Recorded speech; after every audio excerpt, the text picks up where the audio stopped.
this is really going to be an inflammatory topic because this means that you are in the discard phase. This means that either you have said it's time or the narcissist has said that it's time. Because when it is danger time, that means that you're no longer in the love bomb phase. You're no longer even probably in that first stage of devaluation, which is where you go right after the love bomb phase. That means that you're really in that push-pull phase. You're really in that phase of where that narcissist is feeling threatened. So I want to tell you from my perspective as an attorney who has been in the trenches with all types of narcissists for a long time, that it is really, really crucial to safeguard your well-being. And if you think that you are in danger, make sure that you do whatever you need to do to protect yourself. Get to a place of safety, whether it is a local shelter for abused people, abused women, a local church, a local synagogue, or wherever it is. So let me just say that at the outset. Call the national hotline for domestic violence, whatever it is that you need to do to get yourself to a place of safety. So let me say that at the outset. Call the police, call 911. There is always something that you can do to get yourself to a place of safety. So let me say that at the outset. I am Rebecca Zung. I am an attorney. I've been recognized by U.S. News as a best lawyer in America. I've also been a globally recognized narcissist negotiation expert. I have a best-selling book, Slay the Bully, How to Negotiate with a Narcissist and Win. And if you're new here, welcome. And I invite you to subscribe here and hit that notification bell. I release brand new videos every single day for you so that you can be empowered and get the help and support that you need. And we've built an amazing community here for people to get the help and support that they need. And it's for you. Signs that you are in danger. When a narcissist feels slighted, when a narcissist feels like they're going to be exposed, when a narcissist feels like their grip on their source of supply is slipping, any of those things can potentially trigger something called narcissistic injury in their brain. And that means that that limbic part of their brain, that emotional center part of their brain, is going to be triggered, and that part of their brain takes over. Now they're no longer thinking with their prefrontal cortex. That thinking part of the brain is no longer in control. It's the limbic part of the brain that's now back in control. That emotional center, they're no longer in control, is what that means. They literally are unaware of the collateral damage that they're causing to themselves or others during that period of time. They are in a rage often. When that happens, it's like a flip of a switch. They will take themselves down to take you down. And that's the scary thing. They will go from black to white in the drop of a hat. You are either their friend or their enemy. You're either for me or against me. If you are into that discard phase, then you become public enemy number one. They feel that sense that they're being slighted. When they feel that sense that they're going to be exposed, when they feel that sense that the person is no longer with them, when they feel that sense that you are slipping away, or you're no longer on their side, or that you might be leaving, or that there's something going on, then they're going to want to hit you before you can hit them. They're always vigilant. They're always watching you anyway. They're always looking to see what's going on with their source of supply. If they sense that there's something happening, then they will up their ante. Their efforts to control you are going to get higher, stronger, more intense. So if you start to see their behavior becoming more and more intense, their rage becoming more and more intense, their outbursts becoming more and more intense, the way they treat you, Their attempts at controlling you becoming more. Their surveillance of you becoming more. Where are you? What are you doing? I don't like this. Get over here. Get home. They're becoming more obsessed with what you're doing. These are all signs that something could be wrong, something maybe not be good. And if they are prone to not being stable in the first place, then you might want to have a conversation with a friend or a family member that says, maybe we need to have a safe word. Maybe we need to have a safe emoji that says, hey, when I send you the emoji that looks like party hat or whatever, there may not be a little party going on over here. Maybe you need to call 911 for me. They will hit you where it hurts. Legal attacks, financial attacks, attacks on your reputation, going after your friends, your family, your work. I've seen them tell people all sorts of things, that you're a child molester if you're not. Depending on how malignant they are, they don't want you to have it. If you would see a sudden change in their behavior, a sudden change in how they act, a sudden change in their demeanor, a sudden change in how they talk to you, sudden change in how they feel about you, the way they're treating you, it's not a good sign. Those are all bad signs, signs that you might be in danger. Threats, implicit or explicit, the way they might come at you. If they are lunging at you all of a sudden, that's a bad sign. If they're sending you text messages that say you better get home, or things aren't going to go well for you, things that they're saying that are trying to intimidate you to make you feel like you're feeling controlled or instill fear in you, that's not a good sign. If they start to install some kind of physical surveillance, you find trackers on your car, there's cameras installed in your home, not a good sign. All of these are signs that are not good. If they're trying to weaken your support system, isolating you from friends or family, those are also not good signs.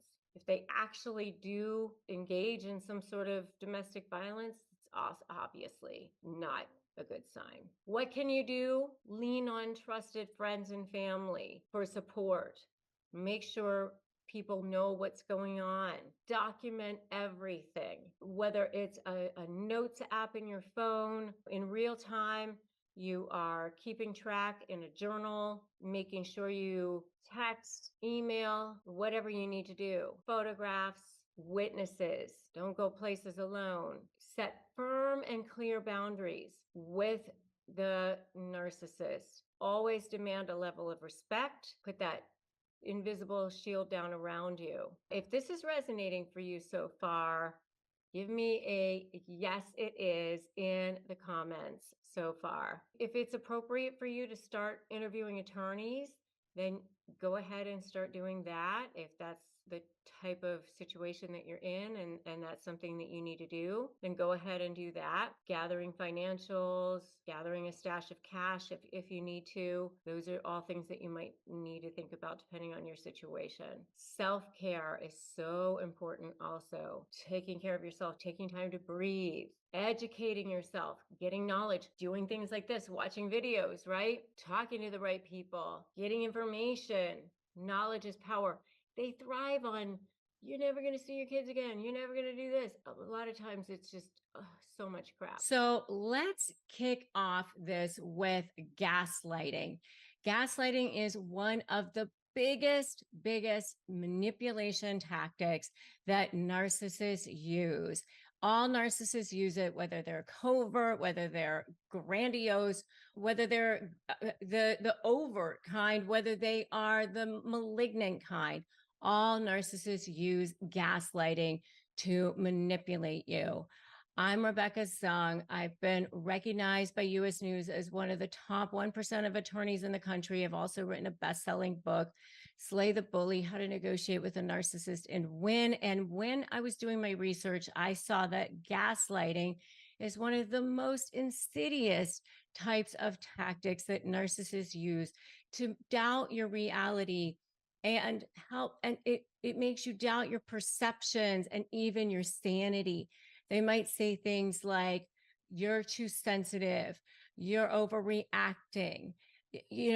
This actually came from a movie in the 1930s, but I think it was even a play as well, where the husband was actually blowing out gas lights and saying to the wife, and the wife would say, "Wasn't that just lit?"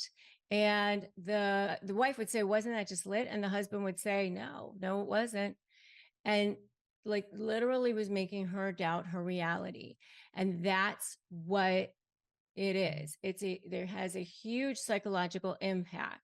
So another example of that would be, where a husband is saying, "I'm going away with my friends, for the weekend." And the wife would say, "That's the weekend of our anniversary."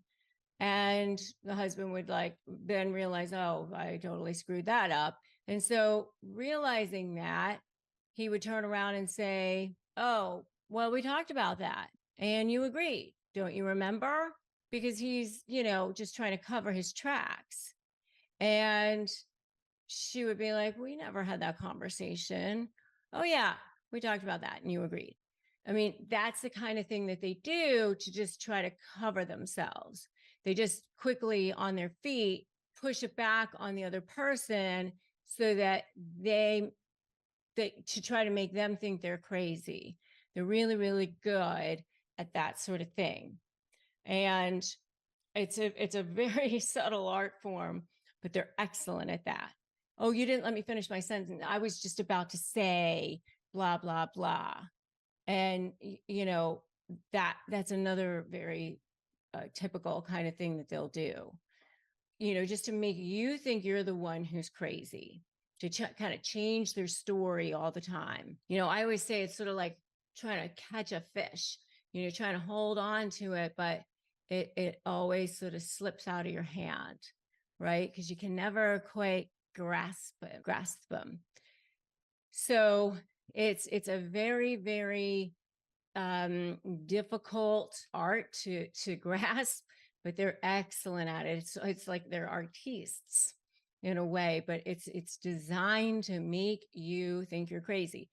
But it's knowledge is power. Knowledge is power. Once you start to see it, once you can look at it and you can step back and start to see them almost like they're a third party, just start to think of it as reporting the news, or I start to say, like, they're a toddler having a tantrum on the floor. Just, almost like you're holding a microphone and you're just looking at them and go, "Oh, I see that this is happening now."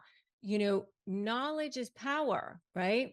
And I'm here to empower you. So, that's why I wrote my book. And that's why I'm here giving you free resources every single day, because I want you to take your power back and see that authentic, true, higher self that lives within you, the one that God, your higher self, created you to be. Or, if you don't believe in God, just know that there's a higher self within you. I mean, but I believe that there is a higher power that created you and that lives within you. All right. So just know that's, I believe, why you're here. And that you were created for more. That.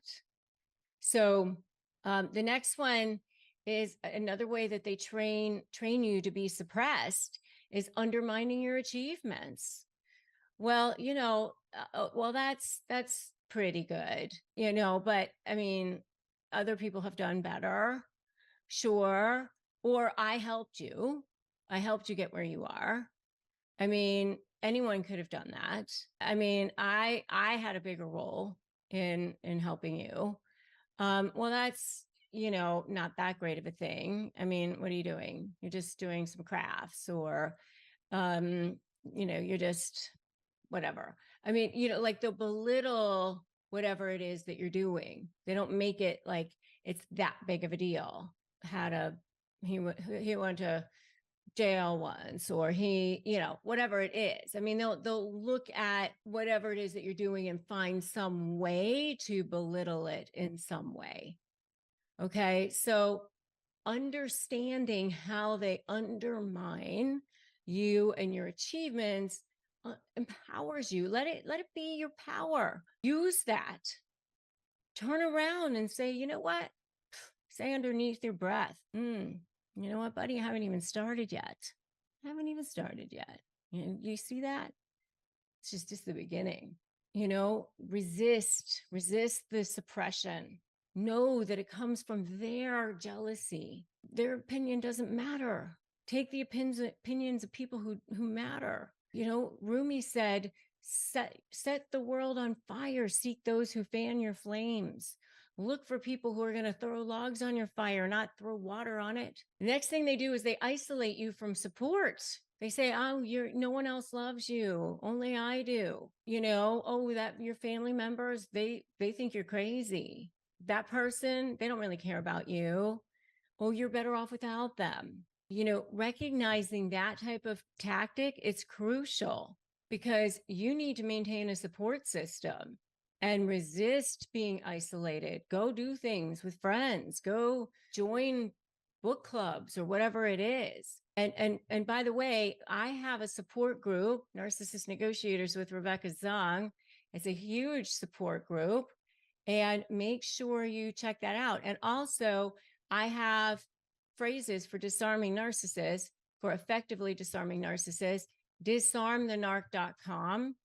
Links to both are in the description below. Make sure that you grab the Disarm the Narc phrases and join my Facebook group as well, because you're going to want to do that. And I would love to know which of these suppression tactics you've experienced the most. Let's start a conversation. The next one, number 4, is controlling your narrative. Controlling your narrative. They're masters of controlling your narrative. They control the story. They rewrite history. They suit their agenda. They might say things like, that's not what happened. You're remembering it wrong, right? Have you heard that before? That's not what happened. Oh, you're crazy. You're out of, you're out of whack, right? Reclaim your truth. You know what happened. Keep a journal if you need to. Tonight, this is what happened.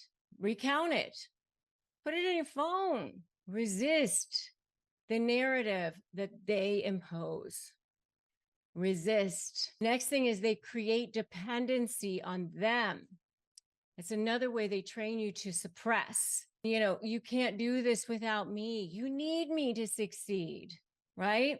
What would you do without me? Understanding this tactic empowers you to build your independence. You don't need them to succeed. You don't need them to succeed. You're here. You can have a conversation. You can go out and do things. Anything you can conceive, believe, anything you set your mind to. I went to law school with 3 little kids as a single mom in my 20s, 100% on student loans. I did it all on my own. You can too. All right? Build your independence, resist reliance on that narcissist. The next thing they do, number 6, is withhold affection.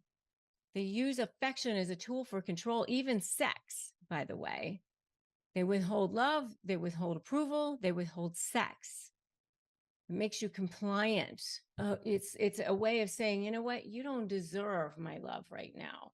It's a way of saying, you know what, you come to me. You need to earn it. You earn being in their space. It makes you work harder. And for people who've had their own trauma, you're like, I'll be the good girl. I'll be the good boy. I'll be the good one. You'll see how good I am. And it's a way for you to feel like if you're a pleaser, that's how that symbiotic relationship starts. And recognizing this allows you to start to see it. Then you can start to create healthy boundaries. That's step 1. Don't run. Create that boundary. Start to see it. That invisible shield comes down, and you can step back and say, you know what? I deserve respect. You condition people on how to treat you. You tell people how to treat you. And yeah, they're going to be unhappy about it at the beginning, but you can take baby steps with it. You can start by saying, you know what? I can see that you're angry. I can see that you're upset, but we can continue this conversation when you're ready to be calm. And that's okay. Resist that emotional manipulation. So those are 6 ways that narcissists train you to suppress your emotions, suppress who you are. And the true self that's in you, the higher self that's in you, the authentic self that's in you is saying, you know what? Your soul self is saying, you know what? It's time to come out. It's time for you to blossom. It's time to be who you are meant to be. And that self is the self that can help others. That's the self that can actually be of service to others. That's the self that once you heal can turn around and actually be who you're meant to be. And you know that you were meant to be more. You know that because that's why you're here. If you are dealing with a narcissist, you're dealing with gaslighting because they all do it, all different forms of narcissist, no matter what kind you're dealing with, whether it's the malignant form, the grandiose form, or the covert form, they all engage in gaslighting, and especially the covert form. And if you're dealing with a covert narcissist, or you suspect that you may be, you're definitely going to want to check out my videos on covert narcissism in relationships and the covert passive aggressive narcissist. And I will drop a link to those videos below. So I'm going to give you a definition of gaslighting, and then I'm going to give you some examples of what it looks like in regular relationships in general, and then also what it looks like when you are either divorcing a narcissist, breaking up with a narcissist, or dissolving any kind of a relationship with a narcissist, even if it's a business partnership or a friendship, something like that, okay? Okay, so what gaslighting is, it's a form of psychological manipulation and abuse that is deliberately designed to try to make you think that you're crazy. And more importantly, from the narcissist or sociopath's perspective, it is designed for them to self-preserve and maintain control over you or whoever their victim is. The term gaslighting actually came from a play and then a movie from the 1940s where the husband, and it was actually called Gaslight, I believe, and the husband was intentionally trying to make the wife think that she was crazy. So what he would do is he would mess with the gaslights in the house. He would blow them out or turn them down or something like that. And she would say, "Wasn't that just lit?" And he would say, "No, wasn't lit. So obviously, you must be crazy." And I think she did eventually even end up going crazy. And so that is the term that we now use for people who inflict psychological abuse on another person in order to try to gain control over them and make them think that they're crazy.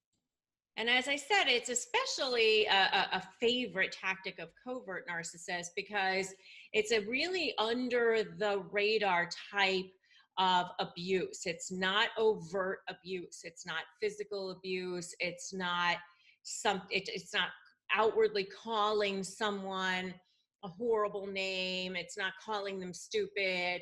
It's much more subtle. It's much more lethal in a lot of ways, much more toxic, very, very stealth and insidious. And because it's so stealth, because it's so toxic, because it's so insidious, it can actually cause the victim to start feeling anxiety, depression. You do start feeling like you're going insane. It invokes feelings of self-esteem problems, worthlessness. It's a really, you really feel traumatized. It literally sucks the life out of you. I mean, you've heard narcissists be referred to as energy vampires. They literally drain the life out of you. And, it can cause forms of PTSD. It is a trauma. And it can be very difficult to get over. if you've been subjected to it for years at a time. So one form of gaslighting is lying. And how it will look is they'll lie. If you ask them if they did something, they'll lie and say that they did it. And then when you catch them saying that they didn't, or finding out that they didn't do what they said they were going to do, then they manipulate it in some way so that you confuse the conversation, or so that it didn't happen the way you thought it was, or something like that. So they just out and out lie about it. And then when you catch them in the lie, they go to manipulate the truth about it. So how that might look in a divorce is that they said that they were going to deposit money in a certain bank account. So you go and you keep checking the bank account because they said they took care of it, and you will keep not seeing the money in the bank account. And so days go by and you say, you said that you put the money in the bank account, it's not there. Well, then they come back and they'll say, oh, I never said that I was going to put the money in the bank account. What I said was that I was going to pay the bills. And you say, no, I have this email that says, I asked you if you put the money in the bank account and you said you took care of it. And then they say, well, what I meant was that I would take care of the bills, that I'll just pay them directly. And so you misunderstood what I was going to say. And then, of course, they don't even pay the bills directly. So, it's this game that goes on with you where you're just, on constant pins and needles, wondering what's going on. And it's their way of maintaining control over you, and also making you think that you're crazy. So another form of this charming thing is manipulation. And so how this looks is that you think that you had a conversation about something, and how it, how maybe it's about scheduling, or maybe you decided that you weren't going to do something on a particular weekend, or maybe you decided that you were going to do something together, and suddenly that's changed, and they've manipulated how that was going to look as well. So how that might look in a divorce or a breakup situation is that they'll come to you and they'll say, here are 3 choices for how we can settle and resolve our differences and our issues. And you say, okay, I pick number 2. And then they come back and you think, finally, I'm just going to give them what they want. I can live with number 2. And you go through all of the machinations of figuring out if this is the right one. And okay, I guess I can live with that. And all right, I'll pick number 2, thinking this is finally going to be over. And then you go back and you pick number 2. And then they come back and they say, well, we can't do number 2 anymore, because number 2 only was on the table if you were going to do X, Y, and Z. And they make something up that, of course, never was part of the conversation. And now suddenly the whole deal has blown up because it was an illusory promise to begin with. It was a deal that was never going to be had, because the truth is they don't want to settle the case. They want to make your life as miserable as possible. I mean, they want to settle, they want to get as much as they possibly can. They do want to win, but they want to win in a way that is a manipulation win. It's not like a reasonable person conversation. Okay, and then the third thing is deflecting or blame shifting. And how this looks is that if you call them out on their behavior and you say, aha, like this is definitely something that you didn't do. You said you were going to send this email on this day and you didn't do it. Well, then they deflect, they blame shift, or let's say you call them out on something in the middle of a conversation, you were irresponsible. Well, they'll turn around and they'll say, I don't like your tone. I don't like the way you said that. Or you're always irresponsible because blah, blah, blah. So they deflect and blame shift. So in a divorce, it might look like this. You guys have an agreement to use a co-parenting app for all of your communications for the child. Okay. So, and then out of the blue, you get a message in the co-parenting app that says, thank you so much for agreeing to change weekends with me and give me, Johnny on your parenting time next weekend. And you immediately write back and you say, as you know, we were supposed to use our co-parenting app for all conversations around changing the schedule. And you didn't ask me about this, and this conversation never took place. And then the next thing you're going to hear is, oh, really? Really? You're so petty that we have to use an app? Really?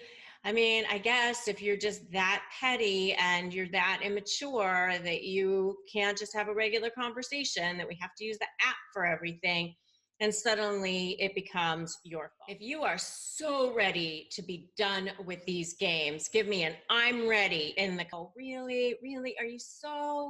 You're so petty that we have to use an app? Really? I mean, I guess if you're just that petty and you're that immature that you can't just have a regular conversation, that we have to use the app for everything, and suddenly it becomes your fault. If you are so ready to be done with these games, give me an I'm ready in the call. Really? Really? You're so petty that we have to, and that's more around strategy and leverage, and that's another whole conversation, but they will never be tamed. And so you just have to assume that they're going to be whoever they are. So the first thing that you can do is realize what's happening. Once you start to take a step back and you can start observing them as if they are a 2-year-old having a tantrum on the floor, and say, oh, well, there they go again, being their narky selves, that's the first step in not bringing this into yourself, and starting to get over those feelings of anxiety and all of that, when you can really start seeing them for who they are. So that's number one, is just realize what's happening and take a step back. Okay, so number two is not to take anything personally that they do. So number one, you just start taking a step back and you're just observing them. Number two is realizing that they are just all about self-preservation. When you realize that everything a narcissist does is just really about them and has nothing to do with you, because they can't see past themselves, that nothing is about you. So you can't ever take anything they do personally. It's always about themselves. They don't have the ability to have any empathy. They lack total empathy for anyone except themselves. So remember, they have no internal sense of value. They're trying to grab everything they can from the external. So this whole thing of gaslighting you is self-preservation and trying to control you and control their environment. So number two is don't take it personally. Okay, and number three is to connect with other people who have been targets or victims, survivors and thrivers of narcissistic abuse, because these are your people. These are the people who understand where you've been and where you're going and what you need to do to heal yourself. I have a private Facebook group. It's totally free. It's called Narcissist Negotiators with Rebecca Zung, and I will drop a link to that below. If you want to connect with other people who are dealing with the same things that you are, go ahead and ask to join that Facebook group. And there you'll be able to connect with other people who can support you online. Number four is to create hard and fast boundaries. Just decide, like, this is how much communication I'm going to have with this person, or this is what the communication is going to look like. And just, when you recognize the signs of what they're doing and that they're lying, just don't allow them to get away with it. Don't allow that to continue to happen. You've noticed it, you've decided not to take it personally. So now you're just going to just keep it over here, away from you. Number five is seek professional assistance. If you can't afford a therapist, or you don't have insurance, maybe there's a clergy member or somebody that you can talk to, or some kind of support group, in your community. If you want to talk to somebody who has more training around helping people through trauma and dealing with how to get over the abuse and all of the feelings of anxiety that you probably have as a result of dealing with this for years. And finally, the last one, number six, is if you can, I always advocate to start planning your exit from the relationship if you can. I obviously understand if you have children together, or there's a financial constraint, or there's other reasons why you feel like it's best for you to stay in the relationship right now, then that's what you need to do. But, eventually, I would suggest that you try to shut down everything with that narcissist. There's never a good way to try to have a relationship or be in relationship with the narcissist. They just aren't capable of doing. Let's talk about why maybe getting revenge on a narcissist might not be such a great idea after all. I know all of you are like, what? It's not fair. They're going to get away with it all. No, it's terrible. Narcissism is a personality disorder. It's a personality disorder where these people have an inflated sense of themselves. You're not going to change them. I always say it's the 4 F's, right? Don't call them a narcissist. Don't think that you're going to get them to see your side. Don't think that they're going to ever acknowledge you, or don't think that they're ever going to see anything that you ever did for them. None of these things are ever going to happen. They need this constant sense of attention. They're not going to have empathy. There's this constant emotional aftermath. And I mean, I really thought that at some point that there might be closure and all that sort of thing. There never is. You're never going to get that closure. You constantly are feeling this sense of emptiness because you're feeling like, where are my feelings in this whole thing? But you're not getting it. Your needs are never going to be met because they don't want to meet your needs. They don't want to have to meet your needs. While it is so common to want to have this conversation about that, you're just not going to get that. And you have to understand that you're dealing with a person who has their own sense of emptiness inside of them, their own traumas, their own hurts, their own triggers. And this is why trying to get revenge, there's several different things on here as to why it's going to be a bad idea for you. They thrive on attention. So first of all, if you try to call them out, they're going to twist it and turn it into a narrative where they're the victim, that whole they're the victim thing. It's totally going to backfire on you, and they're going to end up getting more attention, more sympathy. You really have to be strategic about the kinds of things that you're going to do as far as revenge. I've never seen it work out well for people. It just haven't seen that work out well for people, especially when they try to use the court system for revenge. It just ends up costing you way more money, way more time, exhausting you in the process. It just doesn't work out well. You end up lowering yourself to their level. You're down in the mud with them. You end up just regretting it down the line. You have now compromised your own moral compass in the process. Depending on the type of revenge that you're thinking about, it can even potentially have legal consequences on you if you're going to do something that might cost them their job. It can certainly damage your professional reputation, your personal reputation. Definitely seen that happen too. You don't need that. They are not worth that. They're not worth your reputation. Nobody is worth that. And long-term consequences are very difficult to undo. It prolongs your healing process. They're not hurt in that process because they don't care about you. And so you don't get over this. You're putting all your energy into trying to hurt this person who is just laughing at you. And in some ways, they're glad to continue to get this narcissistic supply from you because they know that you still care in some way.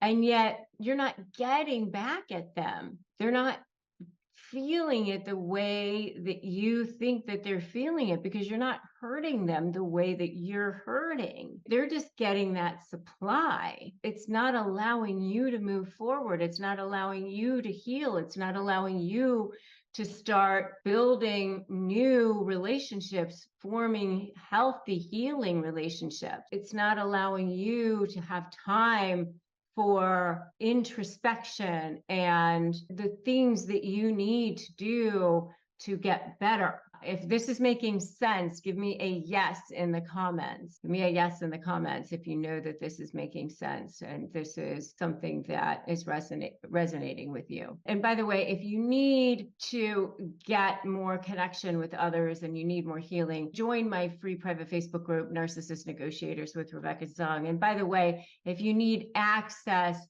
to therapy and you don't have it where you are, we do have a sponsor on this channel. It is BetterHelp. You can go to betterhelp.com/Rebecca Zung to get access to online therapy. We receive commissions on that. It does not cost you any extra. We just want you to have access to help and support and resources that you can trust and that have been vetted by us. The next thing is that it can backfire. And remember, it can tarnish your reputation. Maybe it does work. Maybe it does end up doing something to them, but maybe it doesn't. If it ends up doing something to you, then what good is that? How is it helping you if it ends up backfiring and hurting you along the way? And especially if others don't see it the way you are hoping to see it. Sometimes you can't control the way outcomes end up happening. You might end up isolated. You might end up further targeted. And remember how narcissists are very adept at playing the victim, and they're very adept at turning situations to their advantage. So you have to be extremely careful about that. By the way, if you are negotiating with a narcissist, make sure you get my free Crush My Negotiation Prep worksheet. You can get that at winmynegotiation.com, winmynegotiation.com. Make sure you get that so that you can start winning your negotiation. The next thing is it reinforces their belief, that you're still there, you're still interested, that you still want them in some way, that you're malicious, that you're the bad one. It gives them a narrative. All of those things, that you're acting out of spite, that they'll use it as proof. All of that, it emboldens their behavior. It makes them more challenging in the future. It ends up being a bad thing for you. Here are alternatives to revenge for you. Get therapy. Get help. Cognitive behavioral therapy can help you reshape some harmful patterns of thinking and behavior. Professionals can help you with validation, coping mechanisms. Surround yourself with supportive people. Get the help and support that you need. I just talked about my Facebook group. That's a great place to start. Make sure you get my new book, slaythebullybook.com. Make sure you get that. Joining a support group for those who've experienced narcissistic abuse can be super cathartic. Shared experiences foster understanding and can help process that trauma. Make sure you educate yourself about narcissism. That's why you're here too, right? Don't blame yourself. Don't have those feelings of guilt that you have. Focus on your self-care, focus on your healing. Have something that you can pivot your thoughts to. Channel your negative emotions into positive outlets. Engaging in fulfilling activities that will help your self-worth, help your joy. Make sure you set those boundaries. Employ things like gray rock. Don't allow them to trigger you. And make sure you go no contact. That is super essential when you're dealing with narcissists. Having boundaries, having a way that you can start to heal. Taking that high road. I always say, wear the white hat, they're the black hat. And personal growth. So let's talk about how to take the ultimate revenge on narcissists. So number one is don't get triggered. I just had a conversation with my husband this morning. So it's very fresh in my mind because we have a family member who is a narcissist who's just constantly trying to do things to trigger. And so it's a constant test. They are always testing. They're always looking to try to trigger you. And if you can really learn how to not get triggered, that is such a great way to take revenge on them, because that is what they want. They want that supply. They enjoy watching you get triggered. They get supply from that. They actually get a high from that. I know it's sick.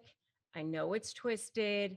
It's really disgusting. It's kind of gross. It is just what it is. I mean, I remember somebody that we knew was a narcissist, my husband and I, and this guy would go, "Oh yeah, now we're having a conversation. Now we're getting somewhere." Yeah, he actually would like enjoy when somebody would get upset or somebody would like even start to get emotional. He would actually enjoy that. He would think, "Now we're getting somewhere."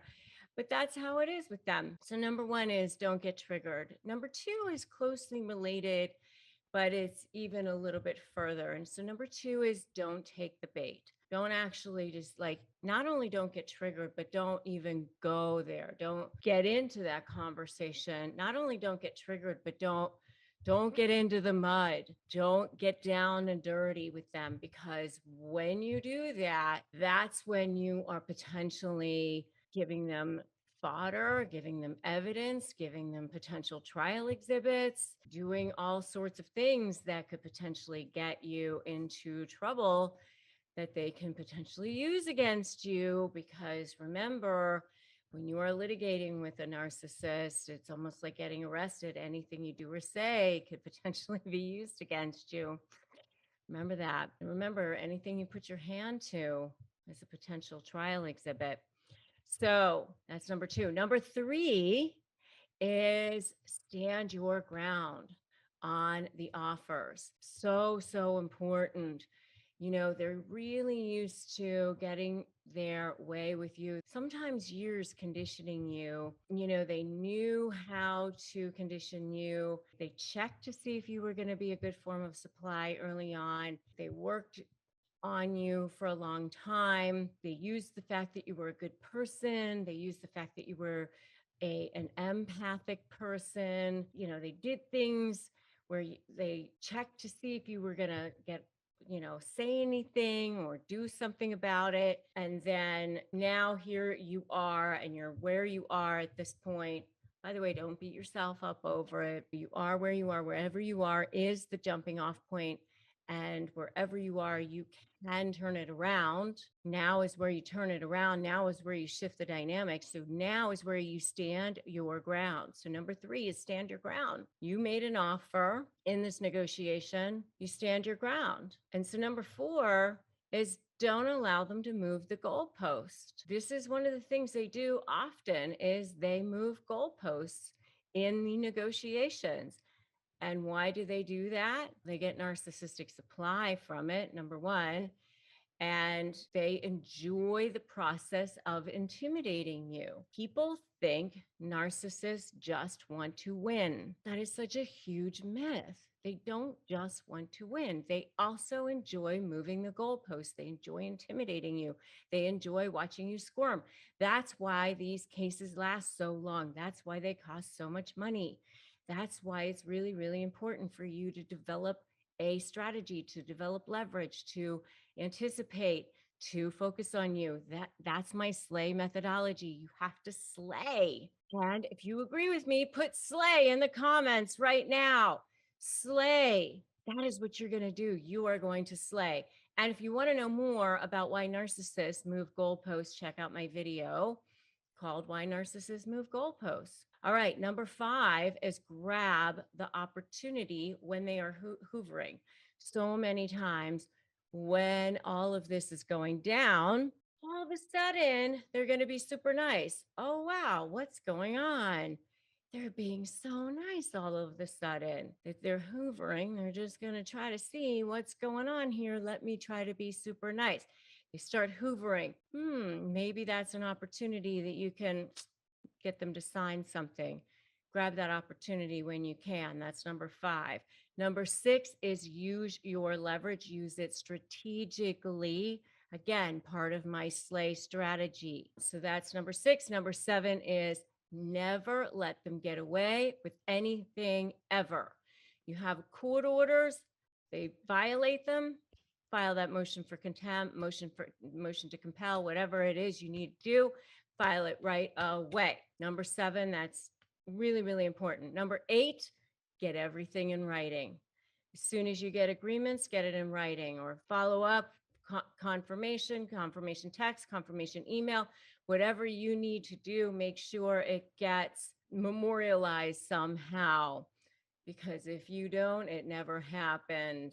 If it's not in writing, it never happened, especially with narcissists. You know what I'm saying is correct. Number 9, forgive yourself.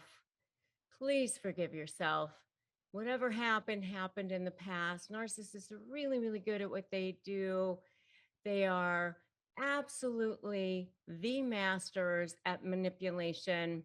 Super, super good at what they do. So charismatic, so eloquent, so good at reading people and understanding how to manipulate people. So just forgive yourself, move on. You now know you are woke. So you can only go from here forward, right? And now you know you'll never, ever be in this position ever again. And number 10, the ultimate revenge on narcissists always is walk away, don't look back.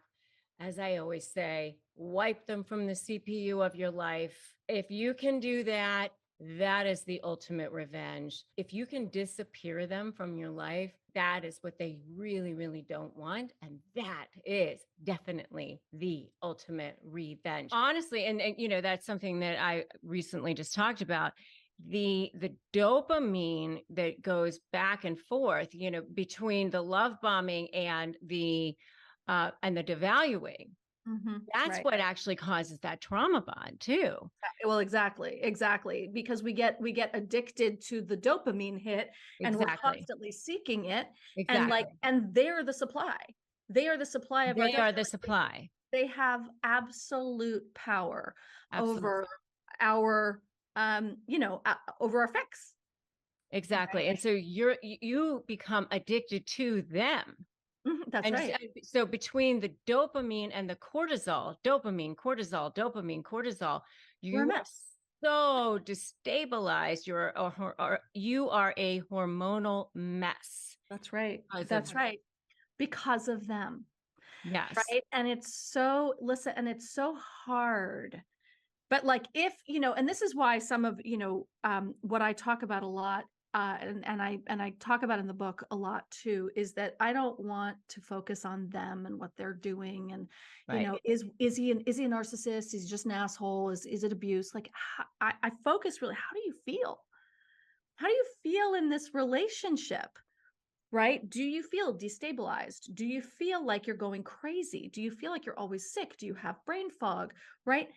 Like, let's take the focus off of them, because first of all, we can't control them, and we can't necessarily take we can't take enough of a magnifying glass to them for it to make sense to us, because it doesn't make sense.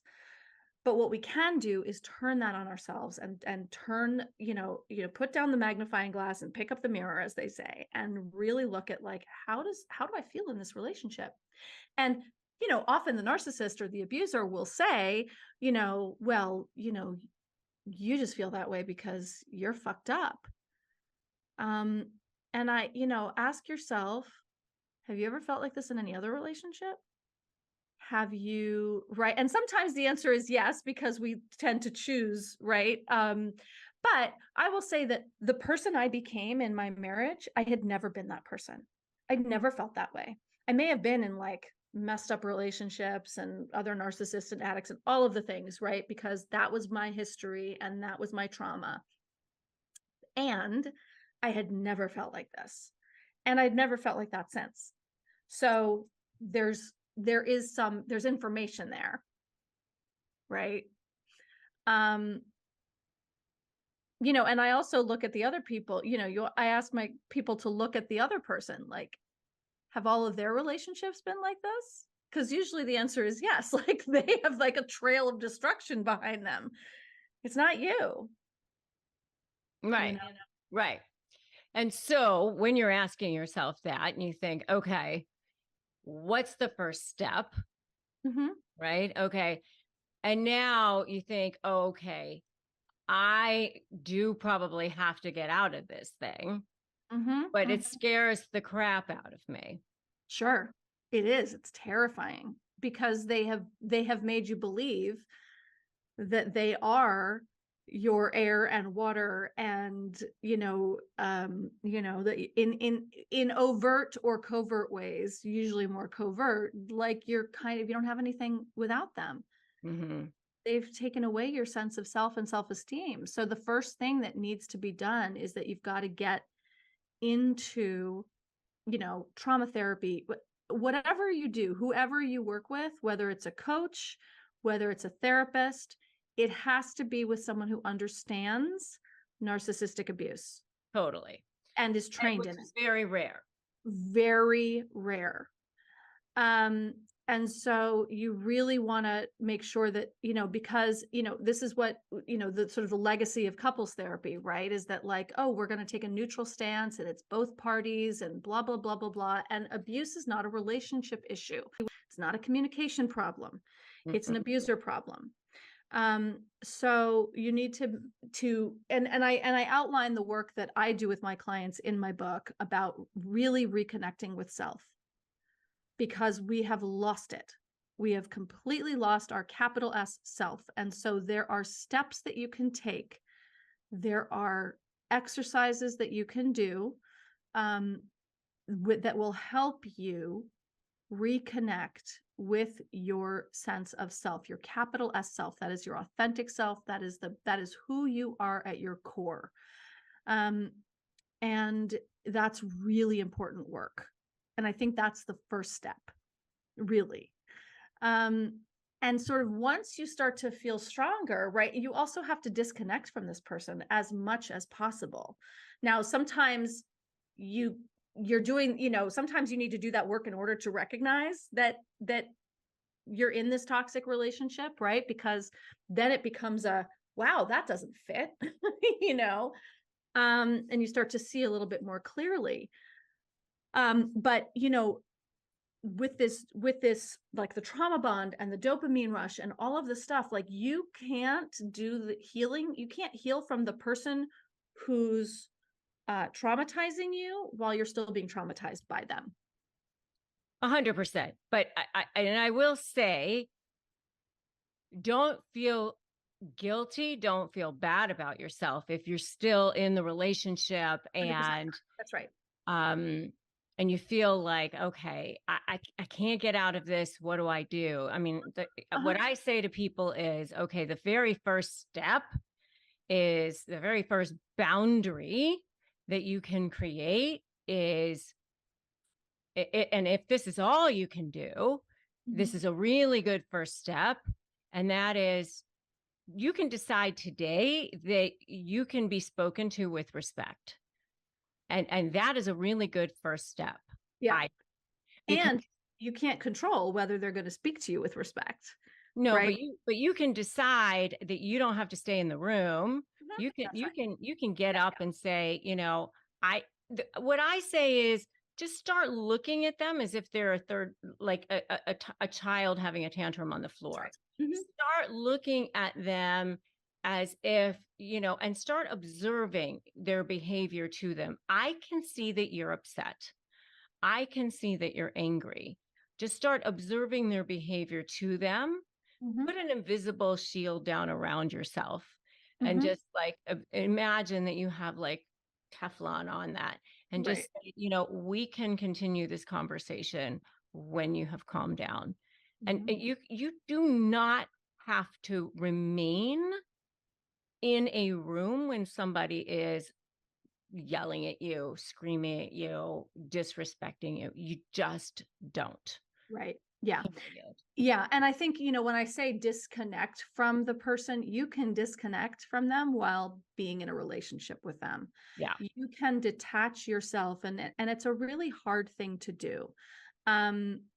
This is about, it's about radical acceptance. It's about really accepting who this person is, and that it is who they are. It's not who you are. It's who they are, and that they're not going to change. They're just not. And so if you accept that, and you, like, you know, like you said, have an invisible shield, your Teflon, I think that there's work to be done to get to that point, right? It's not all that easy to just be like, oh, now I'm going to disconnect from them, right? There's a shift that happens, and it's a very specific shift from like trying to get them to change, or trying to get yourself to change, or trying to do something to fix it. From that to, oh, right, this is not actually fixable. This is what it is. This is what it is to be in a relationship with this person. If I can't leave them because of finances, whatever it is, right? You don't have to leave. But if you have to stay, the protection, the wall, the boundary between, like, oh, they're just doing what they're going to do, and they're going to keep doing what they're going to do. And so I can't control that. The only thing I can control is myself, which is walking myself out of the room, which is taking up my hobbies and going out, 3 nights a week, if that works, with childcare or whatever. But moving to that place of accepting, oh, this actually isn't going to change. So now I'm not going to beat my head up against a brick wall trying to get it to change. I don't need to do that anymore. So now I can just live my life. I can live it in the same house if it's safe for me to do so. Right. But but I think it starts with that acceptance of, and really, really, really understanding that, no, this isn't going to change. It's just not. Yeah, I mean, it's sort of like the Arya Stark of like, not today, you know. Yeah. Yeah, and maybe I'm not going to leave today, but not today. Are you going to be, like this with me? Not today. Am I going to allow this?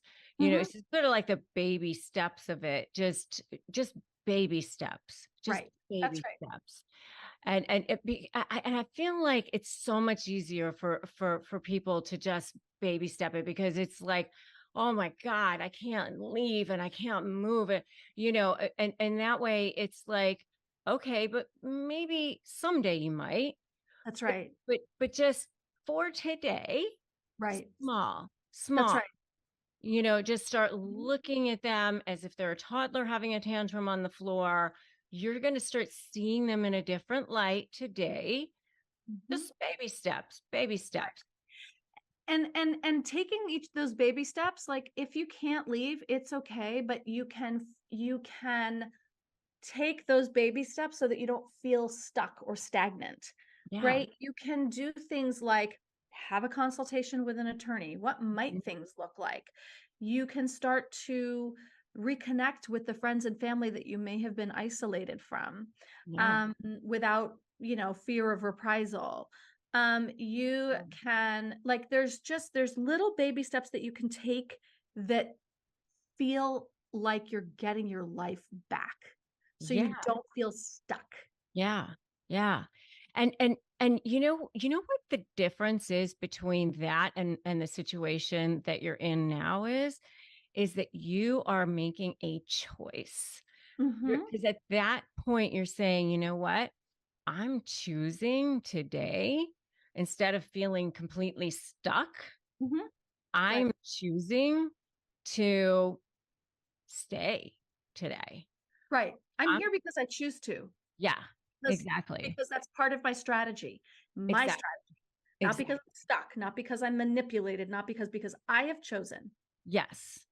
strategically that for today, I'm in this, Yes. and I'm gonna use it to my advantage, or, Yeah. or even not to your advantage, but at least not be like, you're not gonna be destroyed for another day. Yes. I have a plan. I'm Right. choosing it. Sort of like you get to take back your agency, Mhm, and mhm. it just makes you feel better about it for that Yes, day. that's right. That's right. And, look, there are some people for whom that this is not safe, right? Because as soon as you start to take back aspects of your own life, there will be punishment. There will, right? But if it's the silent treatment or being, side-eyed, or like if it's passive aggressive stuff, like that's when you get to look at them and be like, you're a toddler, and have a nice tantrum, I'm going out. And there are people for whom that is dangerous. And if there's any danger involved in this, I do not recommend it. I think it's important to say that at that point you need to seek the help of your local domestic violence shelter. Um, I also like to, people think that a shelter means they have to run away and go and stay, like in Maid. You don't. Domestic violence shelters are full of domestic violence advocates. They will help you. They have legal aid available. They have people who can advise you in your area. So that's not just for people who are trying to flee. There's a lot more that they do. So it's important to, and it's important to know that they also don't just deal with physical violence. That's financial abuse, all the kinds of abuse that go along with this, they can help with. Yes, for sure. And I'm glad you brought that up. Both the fact that, to go get help if you need it, and also the types of help that are available, for sure. Yeah. And the thing is that narcissists are, there has been arrested development in the limbic system of their brain, and so it is narcissism is a result of trauma. That's right. And so you do have to understand that when there is a shift in the relationship, there is going to be a shift back. And they have conditioned you, and you're basically going to be conditioning them back when you shift. And so it is sort of like, if any of you out there have children, you understand that when they had, when toddlers have a tantrum, what happens with toddlers is, they feel like, okay, if I just need to scream louder, if I just need to kick more, if I just need to, do this a little bit more, mommy and daddy, you're just going to give me what I want. And that's exactly what's happening with narcissists. So, they are the worst right before they're ready to give up. I mean, that is the truth. And so they will act a little bit worse and a little bit worse when you start being different, when they start feeling a shift in the wind. That's right. That's okay. That actually means that what you're doing is working. And that's actually a good sign. Right. And like when the toddler screams and yells more and more and more is not the time that you give them the cookie. No. Right. If they want the cookie and they're screaming and they're screaming and they're escalating and they're escalating and they're escalating, good parenting, and we've all done it, right? But good parenting dictates that that's not the time that you reward the behavior. And so when the similar thing with a narcissist is that when they're screaming and screaming and screaming and screaming, that is not the time that we go, oh, okay, you're right, I'll stay. Or I won't go out tonight, right? But again, when they get, they tend to abuse to the degree that they maintain power and control. And if they're losing power and control, that is when they escalate, and that's when it can become more dangerous. So it's, it's very tricky, and we do have to be careful. But also, if you know that this is not you're not in physical danger, then like this is not the time. I talk about this all the time with people telling their spouse they want a divorce, right? I lay this out very clear, lay it out in the book. I have lots of information on this, that, they're going to have a temper tantrum, and it is just like a toddler, where you say, I know exactly what you said. I know that this is hard for you. I understand that this is not what you want. Unfortunately, this is my final decision. Yes. And I'm glad that you brought that up too, because a lot of times the threats that they make during divorce are not, they're not based in reality. In any sort of reality. No. Any sort of reality. Right. This is why I tell women all the time, and I talk about it in the book, like, go and get yourself educated. Learn what the laws are in your state before you have this conversation. Because when they say, I'm going to take the kids, you're never going to see them again, you can go, okay, that's not how things work, but I understand you're upset. Because so many women that I talk to say, well, he said he's going to take the kids and I'm never going to get any money. And I have to say, honey, that's literally not how it works. It's literally not how it works. And meanwhile, they've stayed for another 5 or 10 years because that's what he keeps saying. Well, that's his abuse tactic. He's abusing you into staying by lying to you. Your job now is to get informed. You need to get information, actual legal information. Educate yourself. Yeah. I mean, I just had this conversation with somebody recently who was concerned about getting certified in my certification program because they were worried that this person, the other narcissist, was saying, oh, if you get certified, then I'm going to use that against you because you can, I'll use that as proof that you are using that as a what did they say? It was something with you're using that to disparage me. Mm-hmm. And they wanted to use that as proof of I don't know, some sort of tort or something. And I said, they actually would have to prove actual damages. And, I said, you'd actually have to say something bad about her. And, which I don't think you're actually going to do. And I said, and if you actually did, then truth would actually be a defense. And I said, but then she'd actually have to prove damages. And like, there's so many different Right. layers There's of so that. many layers to it that, like, And I said, when you actually break it down to what's so and what are the actual facts of that, it's all like they prey upon fear. They right. prey upon fear. They And do. They do. And they prey upon being the only one with information, pretend information, right? right. They bank on us not actually knowing the truth and the facts. And so your best defense is to actually know all the facts and information. I hear this a lot, and I'm sure you do too, with people who are scared to go to therapy or go on medication. He says that if I go on medication, then I'm scared to go on medication because then the court's gonna think I'm crazy. And I'm like, or you look like someone who is responsibly taking care of yourself.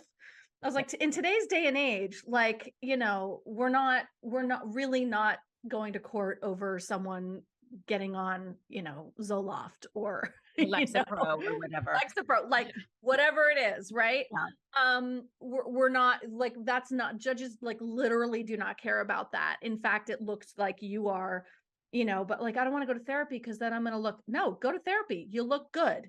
Yeah. Go to therapy because you look like someone Everybody's in who's therapy these days. I mean, come on. right. And if you're not in therapy, frankly, I think that's a problem, Yeah.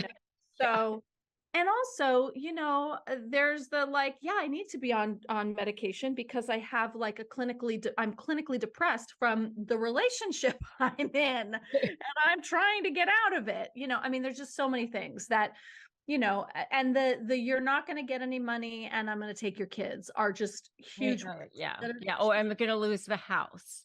Right. Right. Yeah. Right. I mean, there's so many things like that. If I leave the house, then I'll lose my rights to the house.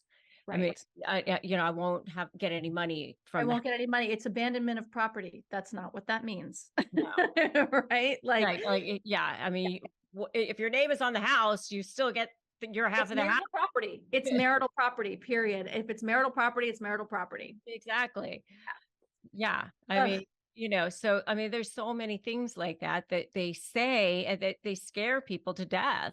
That's I mean, right. so you have to just, I always say, focus on what's so, focus on the facts. Right.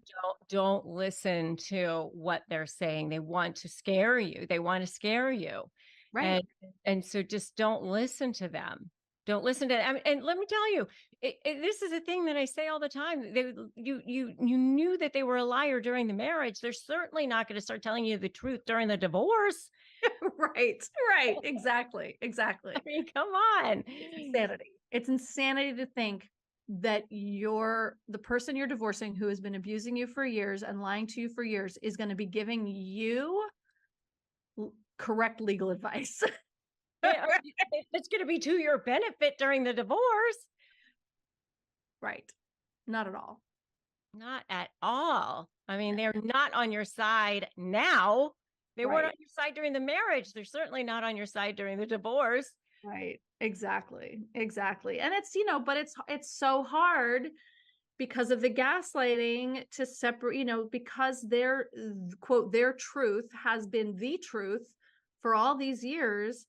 It's hard to sort of put that boundary in place in your mind to understand that, like, oh no, what they have not been telling me the truth. They will not tell me the truth.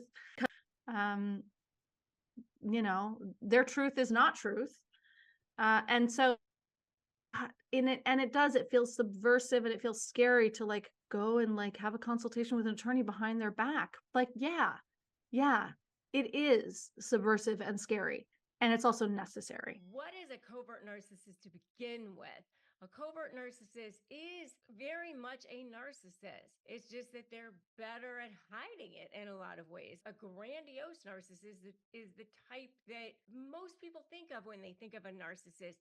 That's the type that kind of is the one that goes around bragging about things. They tell everybody in a way that they're a narcissist because they're just out there with it. They're demanding, they're bragging. They're the one that tends to be more of the male chauvinist. They're the one that I kind of thought of as a narcissist to begin with. But a covert narcissist they can be humble. They can play the victim. They can act like, oh my gosh, poor me.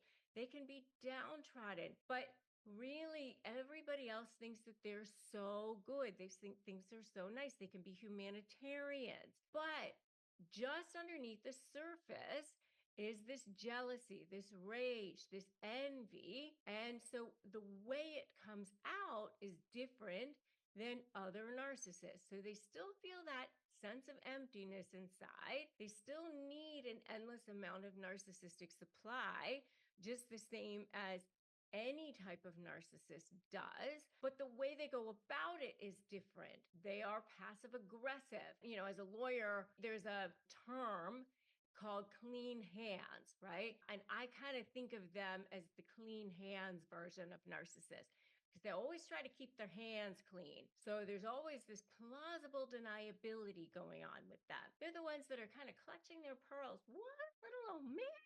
That's the covert narcissist. They're the ones that might be acting like they are smearing people, or they're smearing people, but acting like they're doing it in terms of care. So it's, oh my goodness, I'm so concerned about so and so and how late she's been to work so often. I mean, I'm just really worried about her just because, she's normally so punctual and she's usually so conscientious.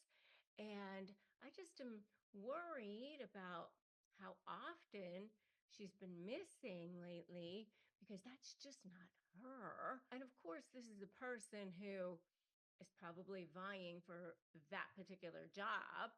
And so she just wants to, point out that this person isn't showing up all the time or whatever it is.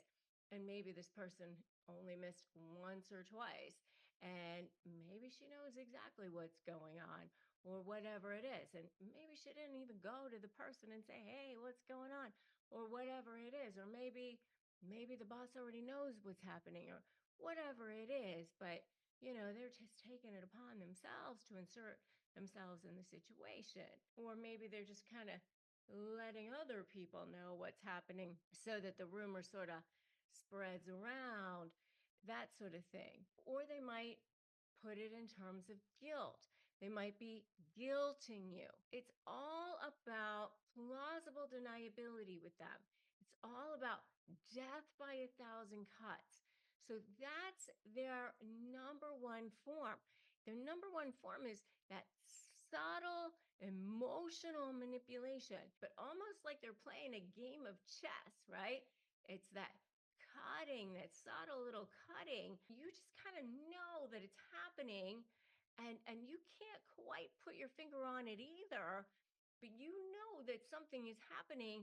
And even when you go to tell somebody about it, they go, well, that doesn't seem so bad, or oh, that must have been inadvertent. I mean, because they're just so nice, or they're just such a good person. They're doing it to manipulate some situation behind the scenes for some other third party, or there's always some kind of something driving it behind the scenes. It's not just because they deeply care about the person with cancer. There's just some agenda that they're pushing. You can't ever quite get back to them on it. It's really hard to quite push it back to them. There's always a way for them to sort of fashion it back to what in the world would you, how could you have a problem with me caring about a person with cancer? Whereas a person who is a malignant narcissist, if they're stalking somebody, you can go right back and go, that person was stalking. And it's really clear. That line of abuse is really clear. Right there it is. Same thing with a grandiose narcissist who ignored a court order. Boom, right there it is. The line of bad behavior, boom, right there it is. With a covert passive aggressive narcissist, the line is so much finer. It's so much more difficult. So, what can you do? Well, the first thing that you can do is what I say: step one, don't run. Step one, don't run. You make your boundary. You make your boundary. You know that something is going on. You know that it ain't right. So you put that invisible boundary down around you and you go, it ain't right. I'm not doing this anymore. This does not add up for me, and I'm not taking this anymore. And plus, the person is probably taking advantage of you. You know that you are doing more than your share or whatever it is. You know you're probably carrying more of your weight. They're not acknowledging you. They're not seeing your side. They're probably using guilt to manipulate you. Don't allow it anymore. You need to put that boundary down. So I want you to put in the comments, I can do this. I can do this. Boundary. All right. That's the first thing. And then the next thing is you always have a right to respect. So don't allow them to treat you with disrespect, because once you start to create these boundaries, you're going to see that mask whip off. You are going to see it because they are every bit as much of a narcissist as every other narcissist. So once you start to create these boundaries, once you start to do this, you're going to start to see them ramp up. You're going to start to see them getting angrier. You're going to start to see this smear campaign ramp up. You're going to start to see them becoming more and more hostile. Okay. So I want you to say, I can do this. I want you to stand your ground. So get my free phrases for disarming narcissists at disarmthenarc.com. Right. So I want you to do that. I want you to join my free private Facebook group at Narcissist Negotiators with Rebecca Zung. Also very important for you to do, because you are going to need some support. Right. So that is going to be very, very important for you as well. So step one, don't run. Step two, make that U-turn. The next thing I want you to do is just start looking at them as if they are a toddler having a tantrum on the floor, and just say things to them like, I can see that you are upset. I can see that you are angry. I can see that we may not agree to things. Keep your boundaries. Don't allow yourself to get emotional. Don't allow yourself to be sucked into their drama. Don't get pulled in, sucked in, dragged back in. Right? As soon as you do, then they know that they have you. And then I want you to start documenting everything. In that documentation, that's when you're going to start to be able to create your leverage. And they will lie and they will make mistakes. I promise you that that is where you will be able to start catching them. You will be able to start to catch them and it will start to be able to come out. Those are the first few things that you will be able to do. And it will start to come to the fore. You will be able to start getting to a place where you will be able to expose them. It will take a little time. It's simple, it's not necessarily easy, but it is very simple to do. I promise you, I've helped literally thousands of people around the world win. You can win too. It's extremely, extremely easy to do.